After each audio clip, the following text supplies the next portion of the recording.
Hey guys, Rachel Grabenofer here with Cosmetics and Toiletries, coming to you live from In Cosmetics Global. I have some top trends to share with you from this time around, as well as some key buzzwords. I should note that I'm on day 3 and I'm just starting, so I probably will hear something new and interesting today as well. It's been a lot of buzz and excitement around the show, some really cool, interesting new concepts.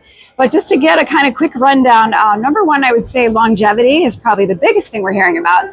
This relates to, cell maintenance, keeping cells younger versus anti-aging angles. So I'm seeing topics related to scientific proof of this, first of all, is a big one.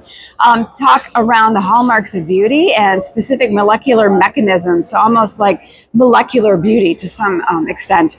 Cellular communication comes along with that, also improving metabolism, and that's not just about ATP and boosting ATP, but also on ways to just improve all the cellular mechanisms and the communication between them as well. So a lot of different angles on longevity and hallmarks of aging, I guess you could say, which we actually have an article coming up in our May issue related to that, so stay tuned. And there might be more than 12. Anyways, circadian rhythm ties into that as well. So I think that's it for longevity. Number 2, I'll say biotech is a big one.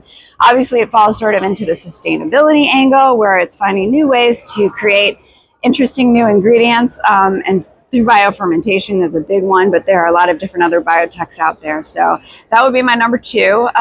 Number 3, I just think optimizing formulas, stabilizing things, using multifunctionals in new ways so that you can reduce other ingredients needed in the formula. There's a lot of talk related to that.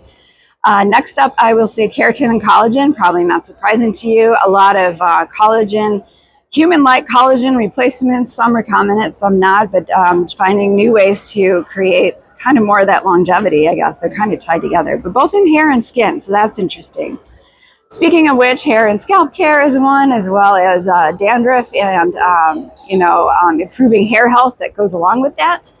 Microbiome a little bit, not as much as it was in the past. I did hear some talk about porphyrins, obviously the metabolites that are produced by the microbes that cause aging.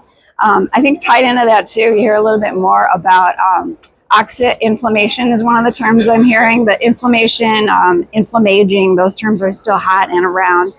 A lot of talk focused around psychology, sleep, health, skin, emotion, and cognition. So a lot of that tying into psychodermatology, finding ways to connect the mind, skin, brain axis for beauty and health effects.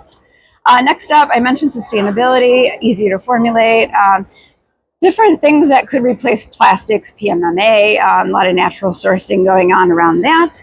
Natural actives are still hot. I've seen a little bit of talk around retinol alternatives still. Modern preservation, different ways to balance not just preservation, but to use materials that have preservative effectiveness in different ways to, texturize formulas, improve rheology so that you can reduce some of those other materials and products. That kind of ties into that formula optimization theme. So an interesting two-phase formula, which the goal was to actually use less plastic, but create a two-phase formula in the same package. And it was really, I think, the galenic properties that kept sort of this bead side separate from this cream side, but when you pump, it all comes out together. So it's an interesting way to deliver, but using less plastic and just basing the separation on the actual formula. Skin tightening, texture, pores, brightening, those are all big themes still. I would say the smoothness of skin obviously relates a lot to skin glow and how it reflects light. Glycointelligence is sort of an interesting word that I heard. I will dig into that probably when I sit down and write more about this. Some upcycled techs. I saw some tree pulp upcycled ingredients. That was sort of interesting, as well as sea buckthorn leaves, some upcycled ingredients from that, more related to sensitive skin and skincare. And yeah, as I mentioned, optimizing optimizing formulas with multifunctionals to reduce those other ingredients. So that's sort of my quick rundown from the show. I will provide more updates when I get a chance to sit down and write more. And who knows, maybe from today's show, I'll have more to add. So thanks for joining me. See you soon.